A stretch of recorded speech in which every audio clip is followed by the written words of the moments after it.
کہ انسان اللہ تعالیٰ نے آپ کو عقل اور شعور عطا فرمایا، 18,000 مخلوقات میں سے آپ کو اشرف المخلوقات پیدا کیا ہے، تو تمہارا فرض بنتا ہے کہ اپنی غور و فکر سے اللہ تعالیٰ کی معرفت کو حاصل کرو۔ زمین کی گہرائیوں سے لے کر آسمان کی بلندیوں تک ہر چیز کے اندر اللہ کا جلوہ نظر آئے گا اور اللہ کا نور نظر آئے گا، اور اللہ کی بہت سی جو پیچیدہ باتیں ہیں اس کو اگر آپ جاننے کی بھی کوشش کرو گے تو انسان کی عقل اس سے قاصر ہے۔ تمام راز جو پیچیدہ ہیں اللہ کے علاوہ کسی کو معلوم نہیں۔ یہ نظم ہے، بند کی تشریح آتی رہتی ہے وقتاً فوقتاً۔ اس نظم میں یہ بات سمجھائی جا رہی ہے کہ اللہ تعالیٰ نے آسمان کو بغیر کھونٹی کے، بغیر سہارے کے، بغیر میخوں کے، بغیر خیموں کے، بغیر رسیوں کے خیموں کی طرح، بغیر لکڑی کے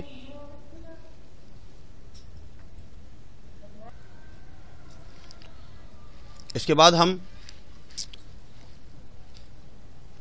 اس میں بات چل رہی تھی کہ اللہ تعالیٰ نے آسمان کو بغیر کسی سہارے کے کھڑا کیا ہوا ہے، اور اس میں دوسری بات کا جو تذکرہ کیا گیا ہے، چاند، سورج، ستارے وہ ایسے کیسے ادر ہیں، کھڑے ہوئے ہیں بغیر سہارے کے، ایک مدار ایک شیل میں چل رہے ہیں، آپس میں ٹکراتے نہیں ہیں، کسی کو پتہ نہیں ہے کب بنے ہیں، کیسے بنے ہیں، کس چیز سے بنے ہیں۔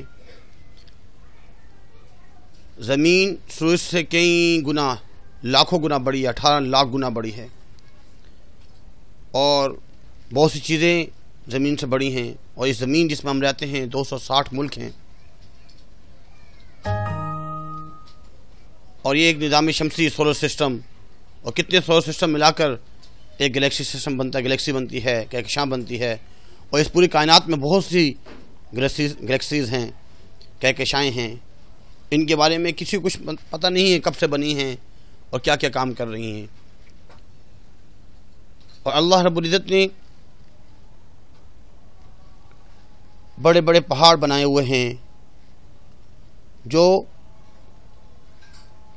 زمین کا، یعنی کہ آسمان جو بنایا ہو تو زمین کا بستر ہے، لاکھوں بڑے بڑے پہاڑ بنائے ہیں جس کا سر جو ہے وہ آسمان سے لگا ہوا ہے، اونچے اونچے پہاڑ، اور پانی کو زمین کے اوپر بچھایا ہوا ہے۔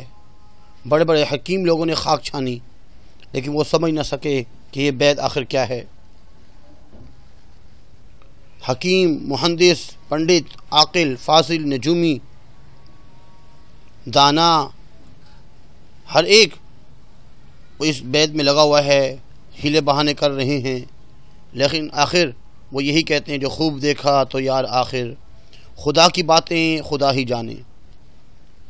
اس کے بعد ایک اور چیز کا بھی تذکرہ کیا گیا ہے کہ اس کائنات میں لاکھوں قسم کی خلقت ہے، کہیں ہاتھی کی طرح بڑے بڑے جانور ہیں، کہیں حشرات الارض چونٹی، کہیں رائے کے دانے کے برابر چھوٹے سے دانے، اور کہیں پربت جیسے پہاڑ۔ تمام چیزیں اللہ ہی نے پیدا کی ہیں، اللہ کے علاوہ کوئی پیدا کر نہیں سکتا۔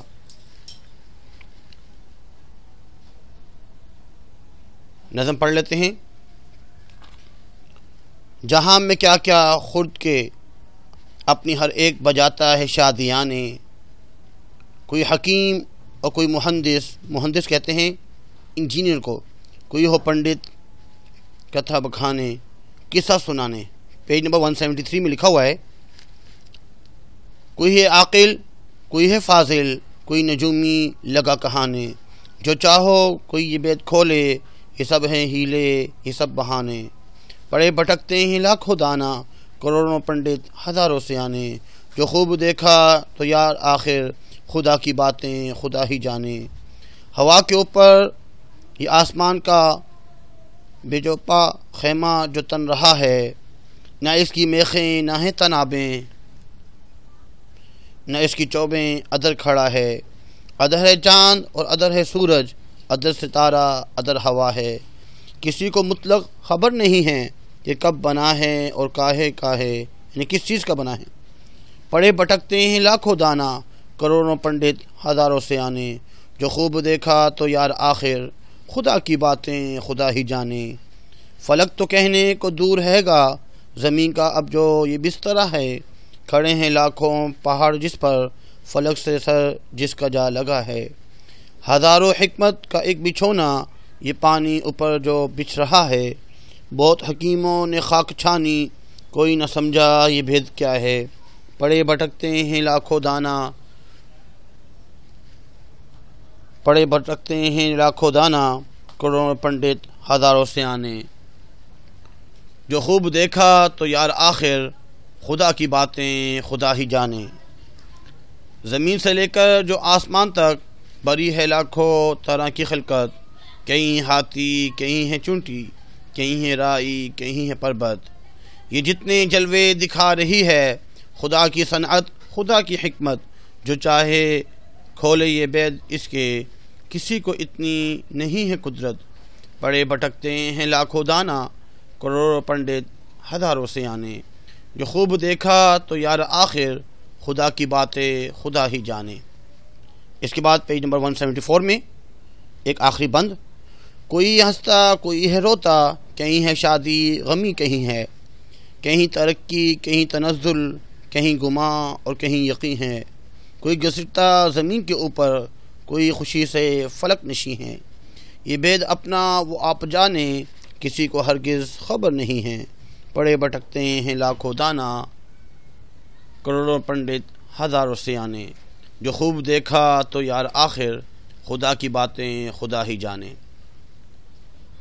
حیت کے اعتبار سے یہ مسدس ہے، اس میں 6 مصرے ہیں، 1 2 3 4 5 6، اس بند میں 6 مصرے ہیں، مسدس ہے۔ اگر 5 مصرے ہوتے تو مخمس ہوتا۔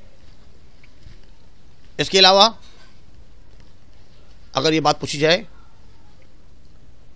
اسرار قدرت میں اسرار قدرت کتنے بندوں پر مشتمل ہے، تو 4 بند تو آپ کے سامنے ہیں اور ایک پیج نمبر 174 ہے میں ہے، تو 5 اس میں بند ہیں۔ اگر بات پوچھی جائے بنجارہ شاعر کون ہیں، نذیر اکبر آبادی۔ عوامی شاعر کون ہیں، نذیر اکبر آبادی۔ جمہوری شاعر وہ بھی نذیر اکبر آبادی۔ اب آخر میں اس کا مرکزی خیال پڑھیں گے۔ مرکزی خیال میں نذیر اکبر آبادی یہ فرما رہے ہیں، اس میں انہوں نے رموز فطرت کو پوری طرح سمجھنے میں انسانی عقل کی بے بسی کا اظہار کیا ہے، کہ انسانی عقل جو ہے وہ بے بس ہے، وہ انسان جو ہے نا، انسان اللہ رب کی جو فطرت ہے اس کو پوری طرح نہیں سمجھ سکتی۔ کچھ باتیں جو سامنے نظر آ رہی ہیں ان کو تو جاننے کی کوشش کرتے ہیں، جانا ہے، لیکن مکمل نہیں پہچان سکے۔ اور ہمارا ایمان جو ہے وہ عقیدہ توحید ہے، لیکن اس ذات واحد کے نت نے پہلو تک رسائی انسانی فکر اور عقل کے بس کی بات نہیں۔ غور کیا جائے تو یہ بے بسی بجائے خود اس حقیقت کا اعتراف ہے کہ بے شک اللہ رب العزت کی ذات وحدہ لا شریک ہی اس ہماگیر نظام کائنات کی خالق ہے۔